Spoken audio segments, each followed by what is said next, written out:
Ang susunod na programa ay rated PG. Patnubay at gabay ng magulang ay kailangan sa mga batang manonood.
Ngayon, samahan natin ang isang komunidad na nagkaisa para protektahan ang buhay sa dagat, ang buhay sa kagubatan, at ang kinabukasan ng susunod na henerasyon, ang Project CURMA.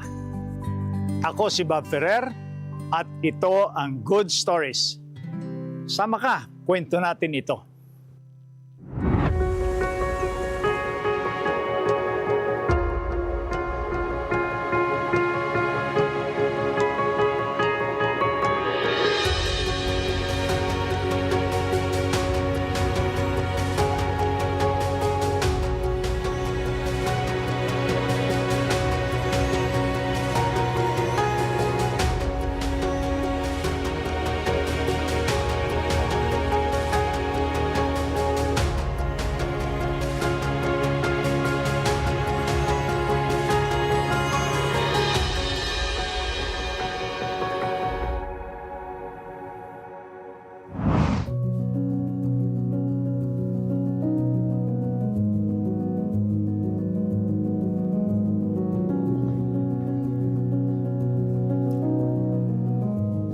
Sir Carlos, Hi, Sir Bob.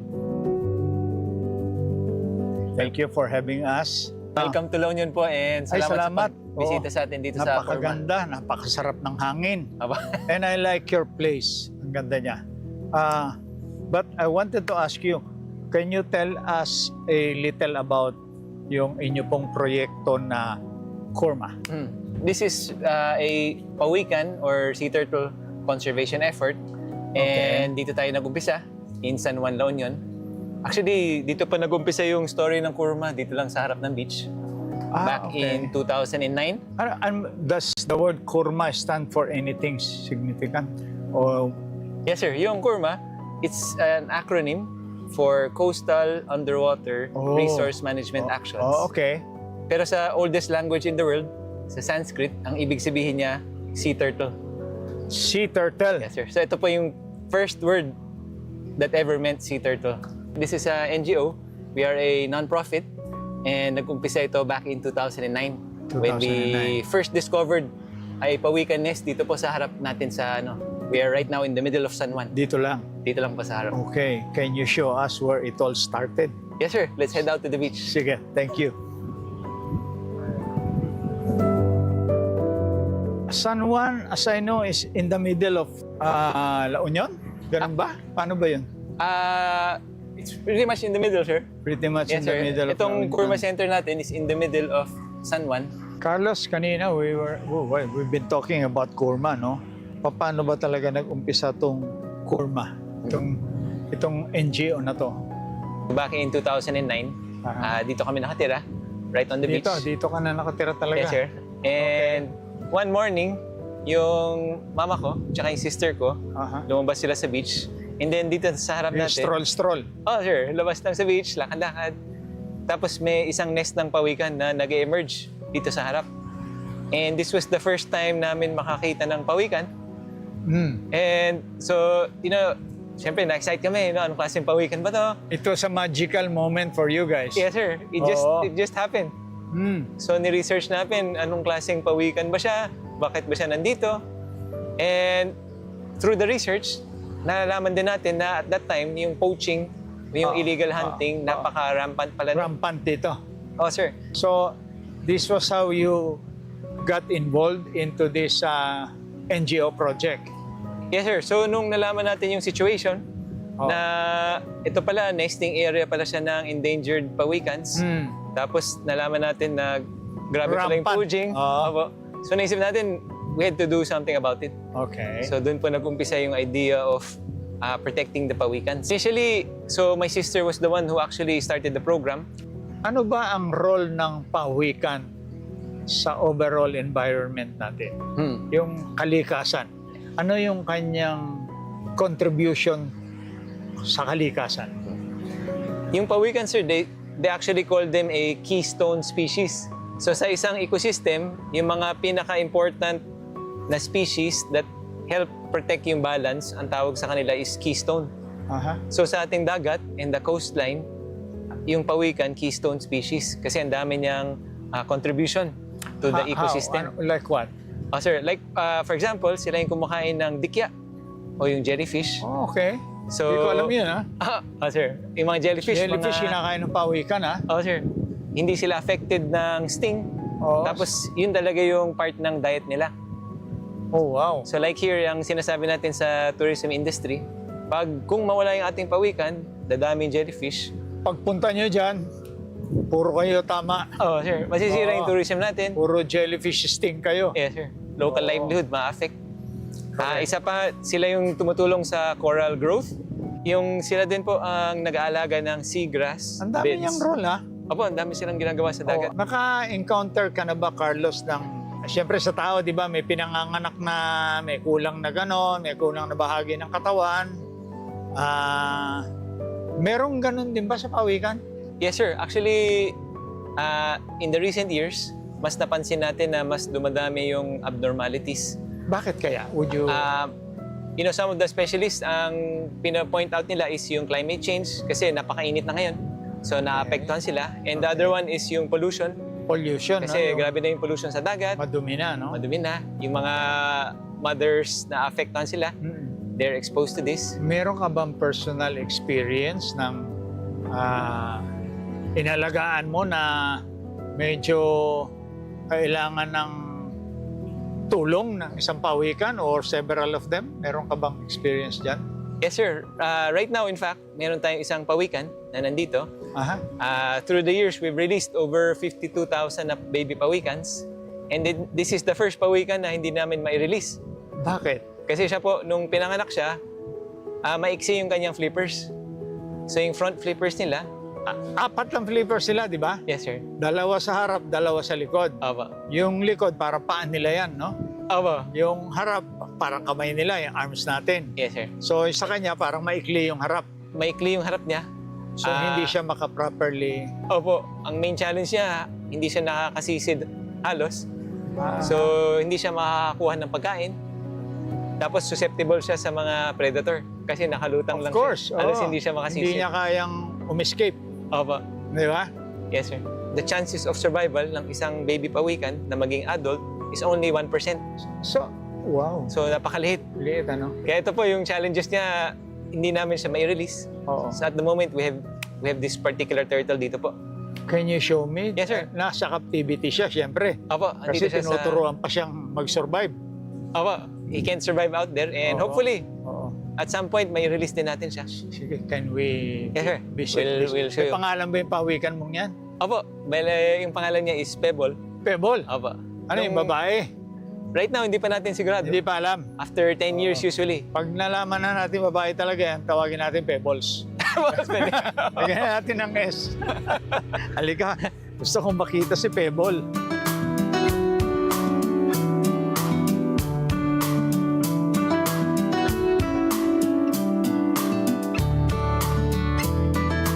Dito po si Pebble ngayon.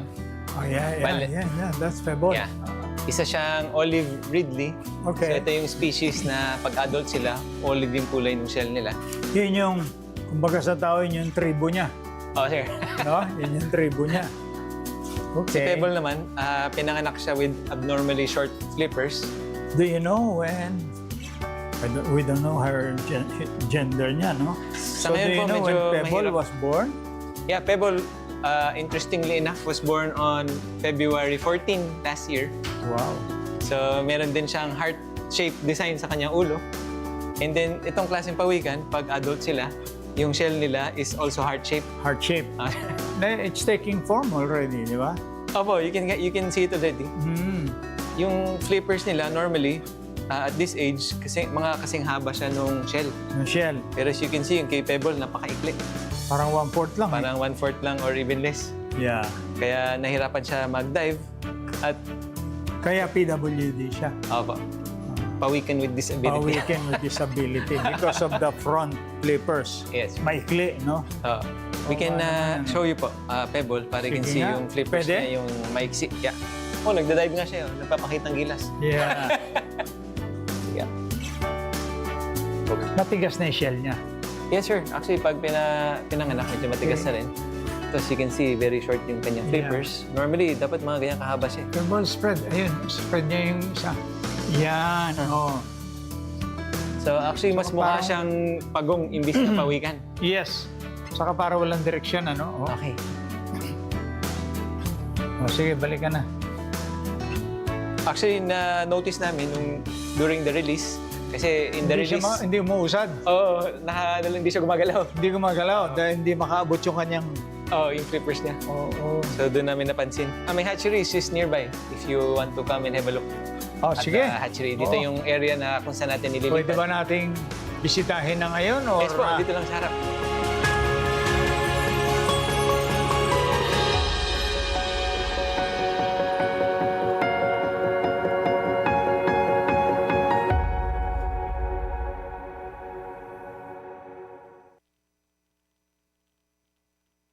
Doc, true ba? May health question ka ba na gustong masagot? True ba na nakakahawa through close contact ang lupus? Doc, true po ba na kapag nag-swimming ay mas at risk magkaroon ng ear infection?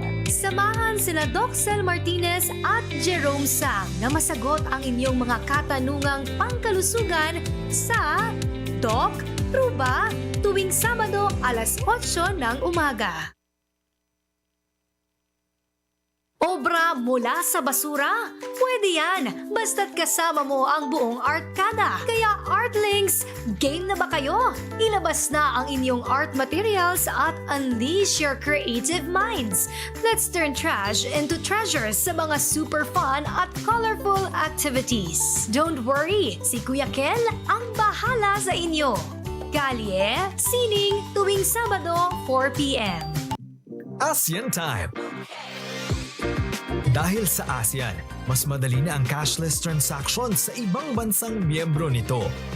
Sa tulong ng Regional Payment Connectivity o RPC Initiative, pinag-ugnay ang QR payment systems ng bawat bansa. Tulad ng PromptPay sa Thailand, SGQR sa Singapore, Kris sa Indonesia, at QRPH sa Pilipinas. Kaya posible na ang cross-border payment. Pwedeng-pwede mong direktang gamitin ang e-wallet o banking app mo kahit nasa ibang ASEAN country ka.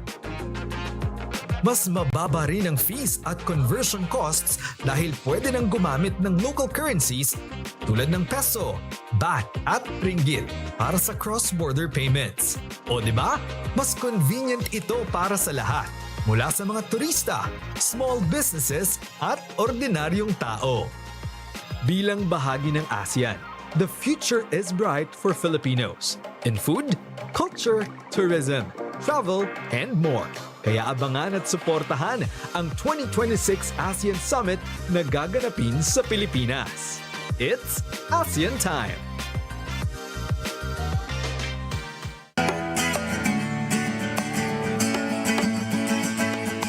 I am Riza Joy Abat and I am the designated Municipal Environment and Natural Resources Officer of San Juan.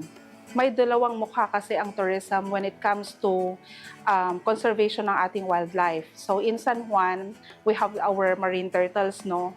So una, of course, minsan ang tourism ay nakaka-disturb sa ating wildlife, specifically yung kanilang nesting season, lalo na sa gabi. But on the other side naman, tourism can also help with conservation kasi when they come here, we will be given the opportunity to show what we have and to show them how we conserve this species. Of course, we have ordinances. Yun yung pinaka-importanting part ng government, no? Kasi we set the rules and regulations on how tourists, on how people will behave sa ating conservation area. So aside from that, we go to schools, we go to the community, and we help them disseminate the information. Also, the local government is nagsaset aside din ng fund yearly para yung mga yon is magamit for our counterpart sa programs natin for marine conservation. This year actually is meron tayong na-sign na memorandum of agreement with CURMA, our tourism stakeholders, with our uniformed personnel and national government agencies na magtutulungan in order for us to conserve our pawikan, specifically our olive ridley turtle. So, aside from that, meron ding fund na inalat para mabigyan din namin ng tulong yung ating mga community who's been helping CURMA and the local government when it comes to keep safing yung ating mga itlog. Kasi, syempre, we have huge waves in San Juan and hindi ganon kaluwang yung ating shoreline. So, there are tendencies na yung mga natural nest is mababasa. So, if that happens, mabubugok yung mga itlog, mas lower yung kanilang chances of survival. So, yung mga local partners natin, yung mga fisher folks coming from the community, is sila yung tumutulong para ma-ensure na yung mga eggs na yon ay maging safe para mas higher yung kanilang chances of being hatched into baby pawikans. Now, aside from that, we also recently established a marine protected area.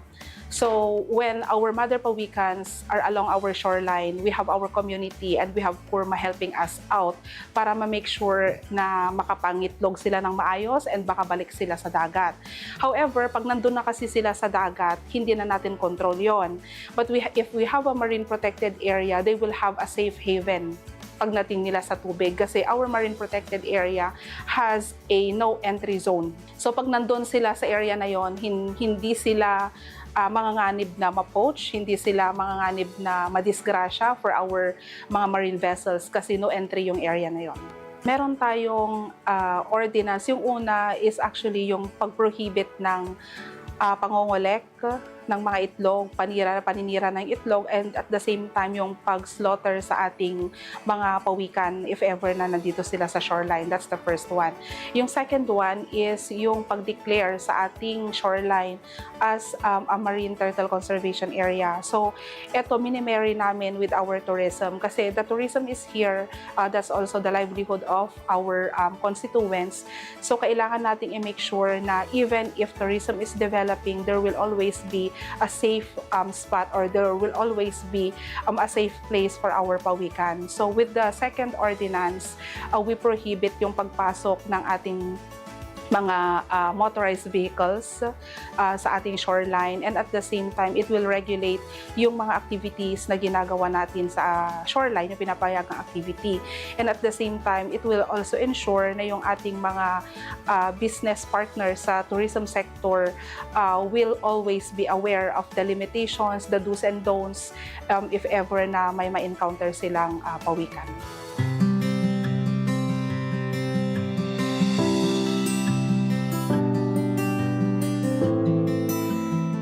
My name is Venki. I am the Director of Programs for CURMA. I have been volunteering for CURMA for almost 4 years.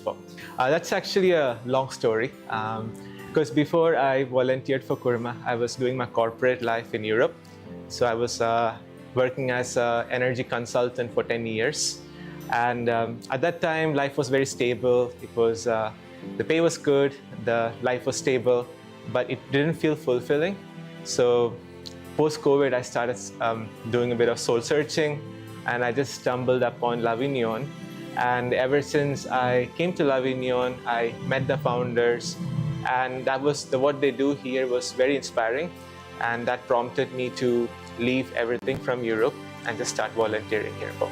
Pawikan resonates very deeply to me because ever since the life of a pawikan reminds me like it is a story of resilience.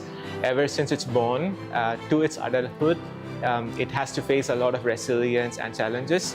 And somehow that's how I felt when I was doing my corporate career, because despite everything was stable, everything looked good on paper, but it just didn't feel fulfilling. And I was feeling more lost.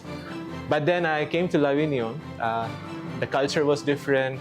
I experienced my typhoons. Despite every challenges, the fact that there was a community here supporting each other just reminded me of the resilience of the pawikan mentality. So that I felt like home here, and that's why I started volunteering here. CURMA is like my home to me. So it is my second home, and I will, no matter what the situation is, I will always volunteer for CURMA because I resonate, like the turtles, Ngayong as my home now.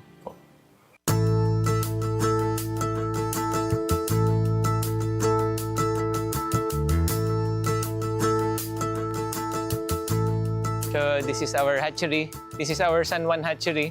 Aha. Iba-ibang towns, may iba-ibang hatchery din. Bakit ito para may hukay? Apo, so yan, ang ibig sabihin niya, yung itlog sa ilalim, napipisa na. Pati yung kanyang... Oo, mayroong marker lang yan. Bumabaw na rin. Oo. Okay. Kasi yung itlog, pag napipisa, nag-create siya ng space. Okay. So dito, nililipat natin yung eggs. So mabantayan natin, ma-increase natin yung hatching rate nila. And then, pag sila nag-emerge, we can help guide them. Mga ilang itlog ang mahahatch dito sa isang ganyan? So per nest, ang average na is 100 na itlog. Ito? Isang bilog na ganyan? Yes, sir. Isang 100? ganyan. Ang average nest ng pawikan yun. Mga 100 na itlog. Lahat yung makakarating sa dagat? Yes, sir. Pero doon na sila magwa 1% survival? Ay, yung 1% is usually yung buong process. So in nature, kung wari wala tayong intervention, wala tayong ginawa, yun yung usual nila. Yun yung usual nila. So isang ganyan, more or less 100 eggs? Mga average 100 na itlog each nest. Wow. Ngayon po, we have we have 80 nests. So around 8,000 na eggs. 8,000 eggs. So eventually, hanggang March yan, and possibly longer, puro hatching naman. So nire-release na natin sila sa dagat. Okay. Ngayon po, start na nung hatching. So good chance, baka mamayang hapon meron tayong hatching. Talaga? Mga anong oras yan? Usually, nagsa-start yun mga sunset, paggabi. Okay. Yun ang natural nila, emergence. So alright. hopefully, mamayang hapon meron tayong makita at ma-release sa I dagat. think we'll try and experience that. Yes, sir. Yeah. Yan yung mga pinaka-exciting. Kaya doon we share it with everyone and we share it for free. This afternoon po, hopefully, may mga pawikas tayo makita. It's been every day na may hatching. Pero hopefully today, meron tayo. And maka-witness po. Balik ako mamaya, baka sakali ma-experience ko. Okay, tulong tayo. Release tayo ng mga baby pawikans. Yes, thank you. Thank you so much for all the information. Maraming salamat, sir, for coming. Mamaya, Yes, sir. I'm still welcome later, Yes, sir. Of course. Alright, Anytime. Sige. Anytime, sir. Okay.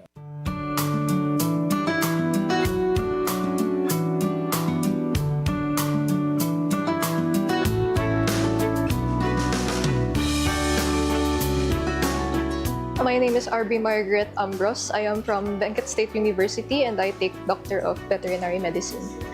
I'm Romeo Francis Arabit from Benguet State University, part of the ISOS organization, Doctor of Veterinary Medicine.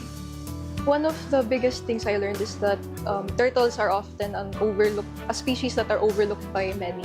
And I realized that even the smallest actions that we take can affect a species like them, like make a really big impact. And that in turn impacts us as humans in the world in general. The biggest realization that I got from the seminar is that pawikans are actually a keystone species. So I learned in that seminar that a keystone species is actually a species of animal that actually has one of the biggest impact in the ecosystem. So as for the Philippines, we all know that they actually have a big impact on how our fishery system works. To help conserve, I think that education is a very big part, especially also participation. So I learned a lot of things today about turtles, and I think it's good to tell others about it, to educate them about it, just like CURMA provided the opportunity to educate me about it. And another big important thing is to participate, be willing to take action for these animals that are overlooked in general.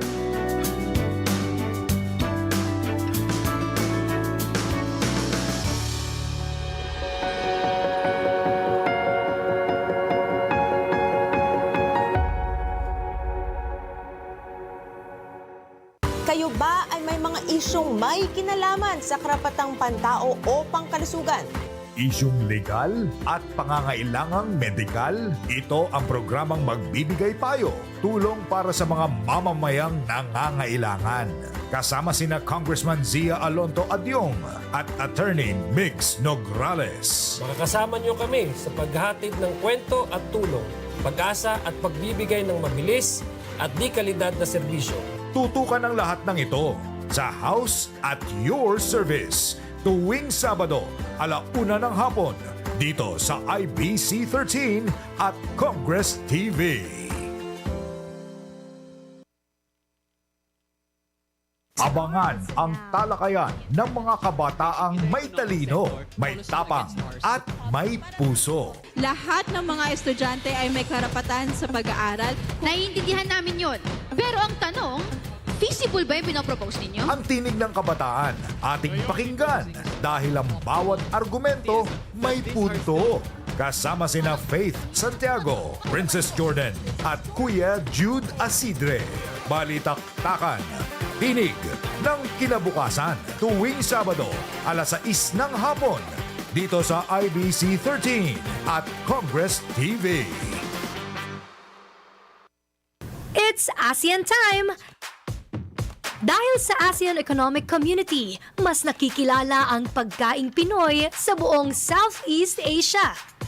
At maging ang kanila dito sa Pilipinas. Thanks to free trade agreements ng ASEAN, mas affordable na ang Thai rice, Malaysian coffee at Indonesian noodles sa mga pamilihan. Sa culinary exchanges, nagsama-sama ang chefs at foodies mula sa Pilipinas at karatig bansa para magpalitan ng recipes, flavors at techniques na nagdadagdag sarap sa local food scene. Bilang bahagi ng ASEAN, the future is bright for Filipinos in food, culture, tourism, travel, and more. Kaya abangan at suportahan ang 2026 ASEAN Summit na gaganapin sa Pilipinas. It's ASEAN time!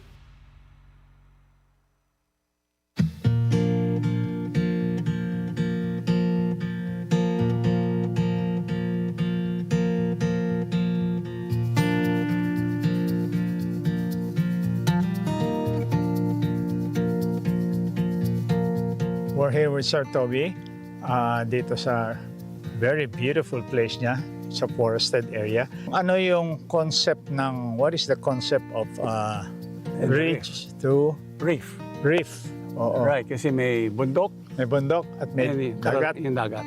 Oo. Ano ba yung concept? What is the connection between the two? Actually, it was, the ridge reef was being pushed by the Department of Science and Technology years back. But how to model it was always a problem. It was a challenge. Right. Now, and also how to sell the idea, to present the idea to local governments. Okay. That you cannot just look at one component that is present in your province or in your town and ignore the other. For example, where does fresh water come from? Mm-hmm. It is the ridges. Where does fertile soil come from that will grow your food? Ridges. Okay. Who gives you a calmer climate sa lupa? Ridge pa rin. Yes. So, and 40% of the air that you breathe comes from the ridges, the vegetation of the ridges. Pero ang pinaka-importante niya, yung pinaka-ambience niya, it actually cools, you know, when you look at a mountain full of trees, it's very refreshing. Yes. Right? That's the immediate impact. And you know that during the rainy season, the bulk of the rain that comes to the land is held by these trees in the forest. Sa ilalim ng lupa. Ngayon, pag tinanggal niyo yung gubat, they are like, they work like a water reservoir. It is a natural living reservoir. So the important in the coastal area naman sa reef, hindi lang tinitingnan yung mangroves. Ang tinitingnan din yung beach forest. There's a beach forest. Meron beach forest eh. Ito meron terrestrial forest yung sa bundok. May beach forest din. Kaya when you go to mga nalilalabing lugar, you have places in Palawan. Ito ba yung mga mangroves, Sir Toby? Not only mangroves. Mangroves is in the water. In the water, In the marshes yan. Yes. Ang hindi, sa beach mismo. Sa beach? Oh.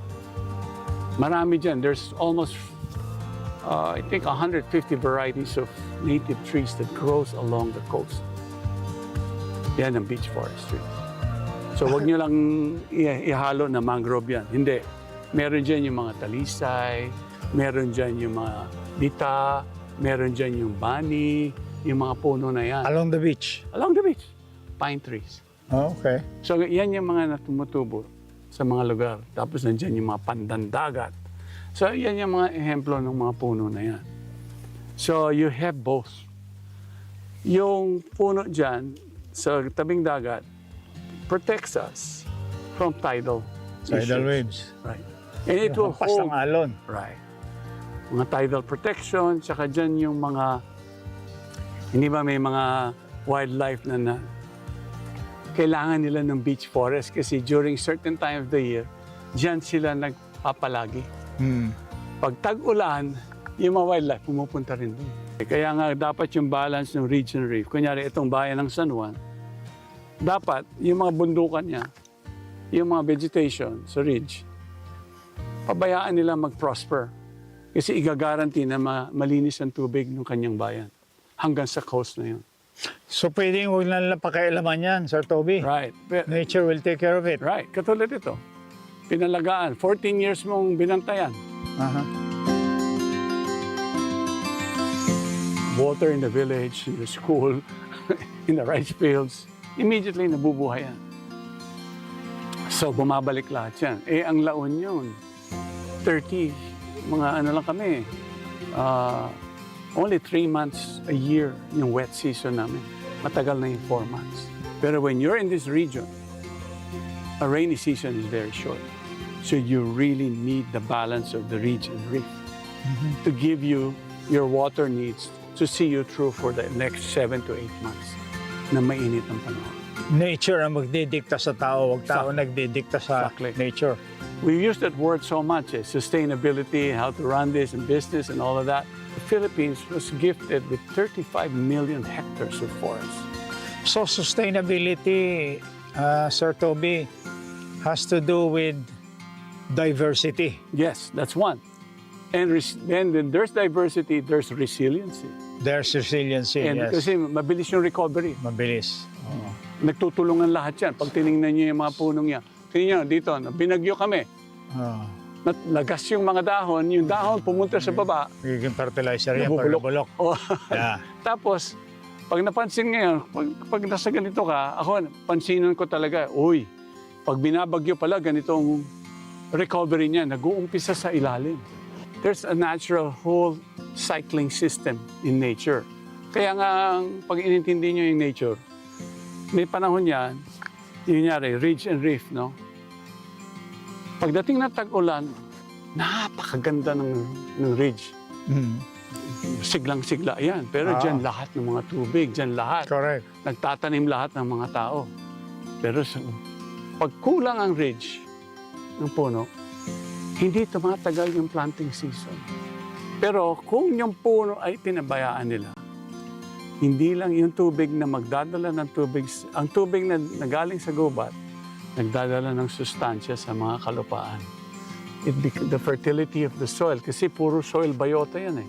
the bioorganics of the soil in places like this. Kasi mataas ang ano niyan yung kumbaga yung nabubulok, maraming nabubulok. Ang lupa niya, yung topsoil, dinadala ng tubig, papunta sa creek, papunta sa rice fields.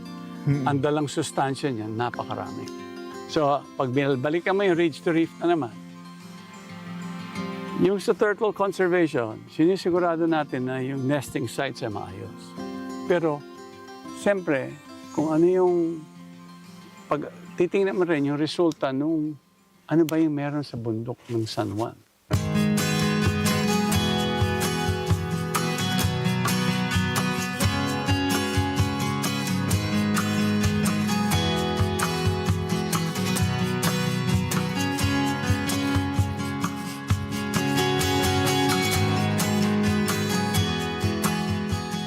Sir Toby, I wanted to ask you, your advocacy of ridge to reef advocacy, ano po ang mga future plans ninyo, if any, tungkol po dito sa advocacy na ito? What more do you want? Alam nyo, with CURMA, ang objective niyan to make go nationwide. CURMA is taking care of the pawikans. Yes, ito yung Coastal Underwater Resource Management Act. Yes. But CURMA is not just for the pawikans. CURMA has to do with the marine protected areas, which is kasi ang feeding grounds ng mga marine turtles. Kung saan sila mangingitlog, they don't just come here and nest. They wait at least 2 months, they hang out. There's an ancient saying that the mother turtle would meditate upon the eggs that she laid on the beach. And she will stay until the duration when her eggs hatches and goes out. Okay. So now, siyempre, mga ancient practices or understanding na may ganun. On our part, because the Philippines is actually a turtle country. It is a turtle country? Yes. So you have the Turtle Island down south. Okay. Which has thousands of nesting turtles in the season.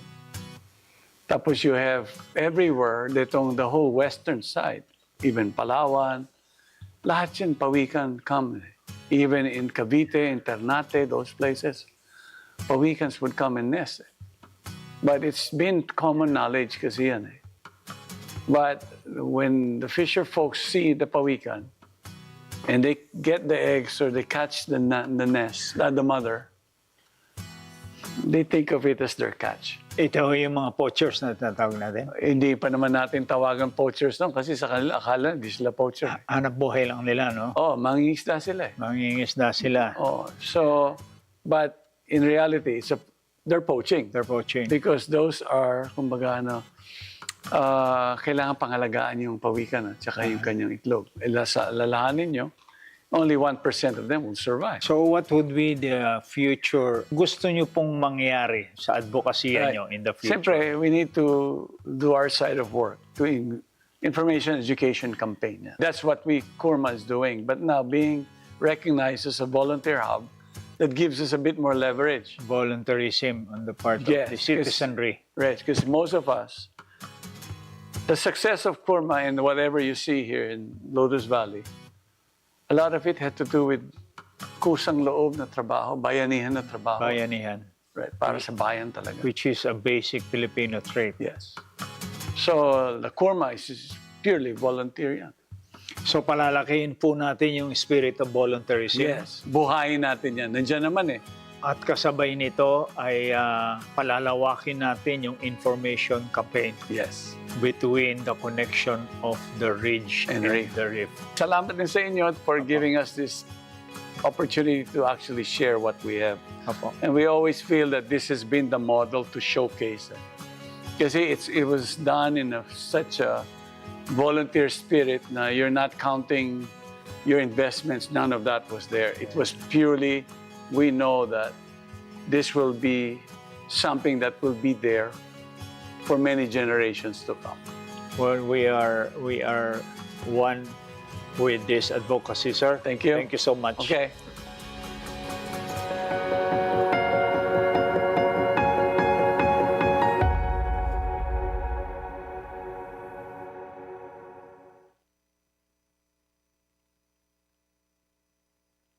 Get ready for the most dazzling, full of energy, at super-duper captivating kids sa programang Ang Bida ay hindi lang cuteness, kundi talent din. Talents Academy, every Saturday at 4:30 p.m.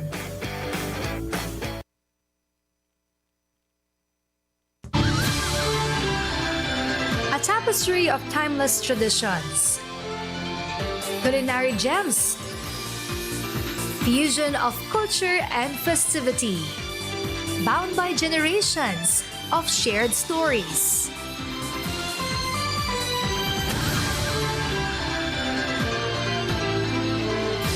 Chinatown TV, every Sunday at 9 a.m. ASEAN Time. Bahagi ng ASEAN Socio-Cultural Community Initiative ang mas madaling travel at cultural exchange. Visa-free travel sa ASEAN countries? No problem!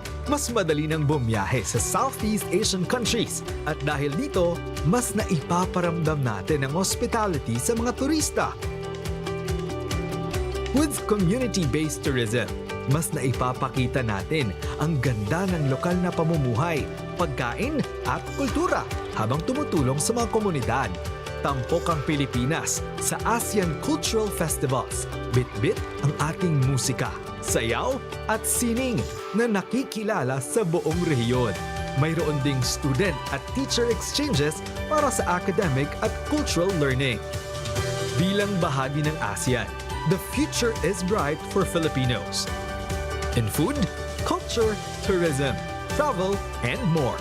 Kaya abangan at suportahan ang 2026 ASEAN Summit na gaganapin sa Pilipinas. It's ASEAN Time!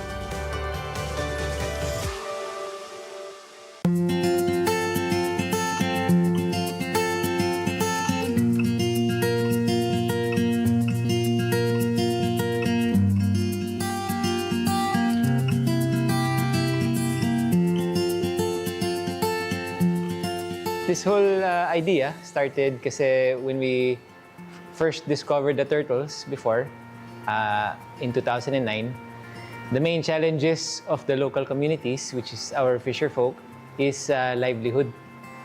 So dati yung poaching was driven by a need for financial need.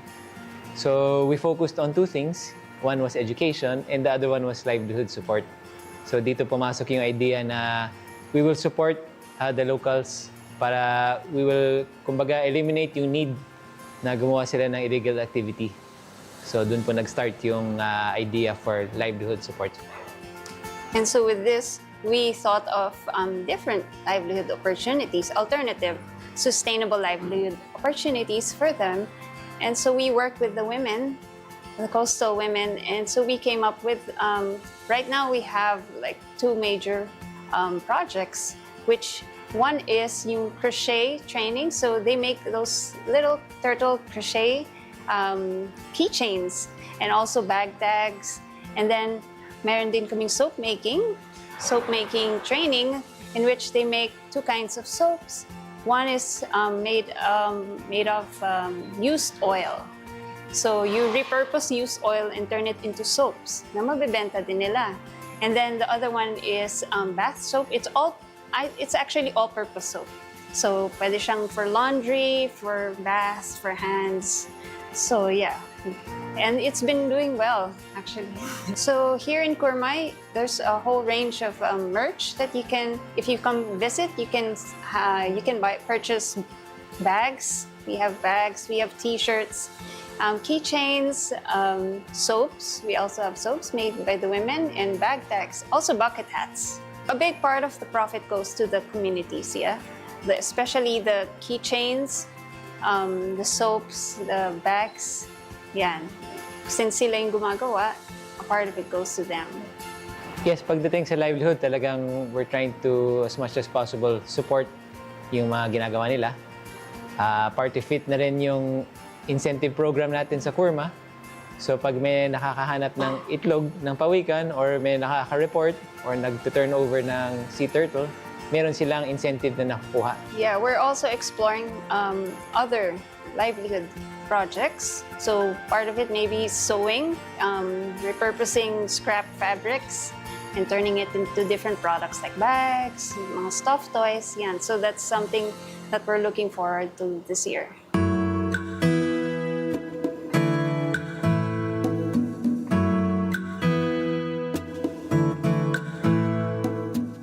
Ako nga po pala si Jesse M. Kabagbag, presidente po ng Asosasyon Iti Mangalap Ken Manalon sa Baroro po.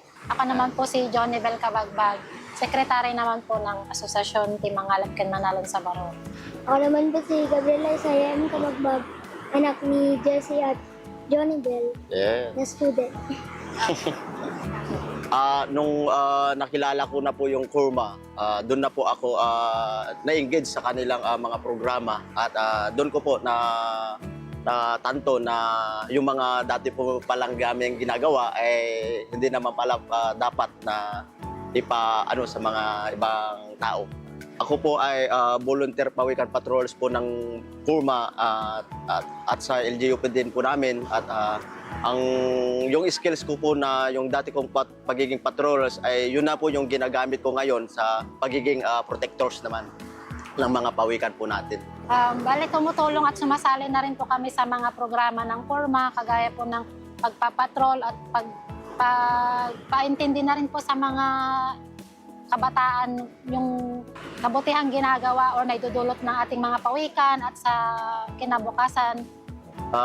Bilang presidente po nila sa asosasyon ay ako po yung nag-role model sa kanila at lagi ko po silang pinapaalahanan at lagi po kami nagkakandak ng meeting at lagi po naming pinagsasabay na pinag-uusapan regarding po sa pagprotekta din sa mga laman dagat, especially po yung mga pawikan po natin na nanganganib na po kasi ngayong maubos. Sa mga kababaihan na kagaya ko sa mga nanay, ay hinihikayat ko po silang na gumawa po kami ng mga produkto na gawa po na imahe ng pawikan para po mai-disseminate din yung information ng kabutihang naidudulot ng mga pawikan sa kapaligiran natin at sa mga kabataan.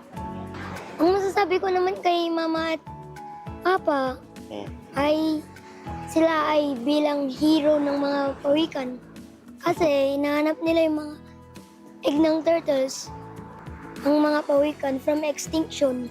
Una po, yung naitulong po sa amin ng CURMA ay yung pagka makahanap po kami ng turtle, may mga incentives po na ibinibigay sila at yung mga incentives na po yun ay yun po yung naipon ko para maipundar ko po yung tricycle ko po na gayon po katuwang po sa pagkakaroon po pa ng extra income po.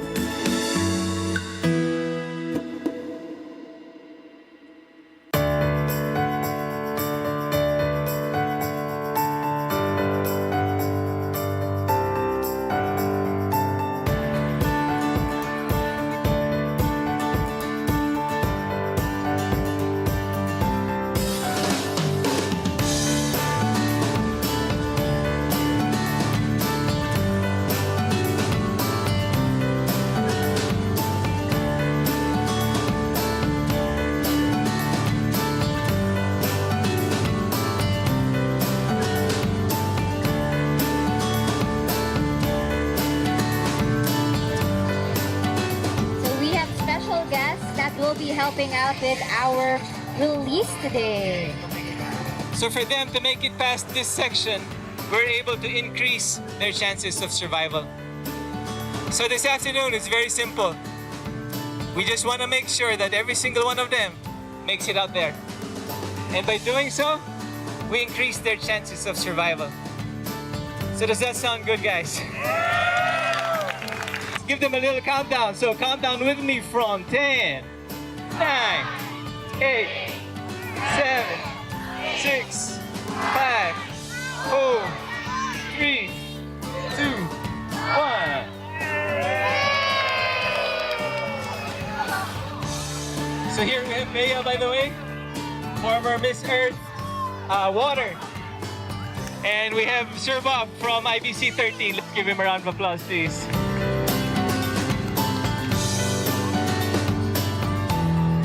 So Bea's family is also from La Union. Thank you for helping with the turtles.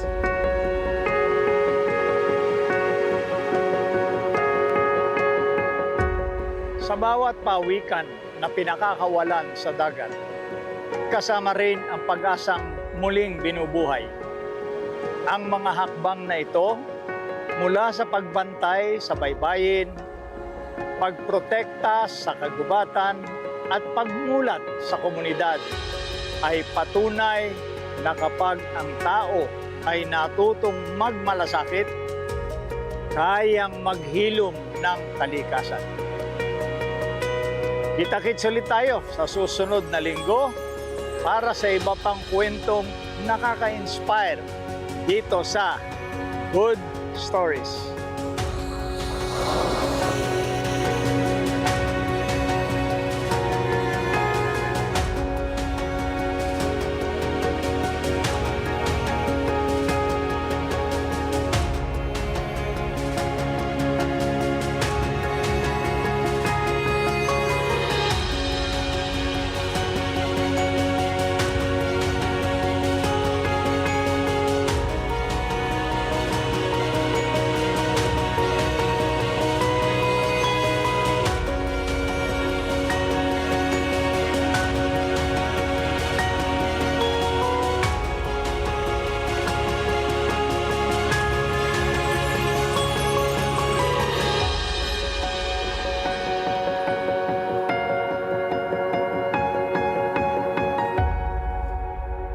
Innovate your radio experience.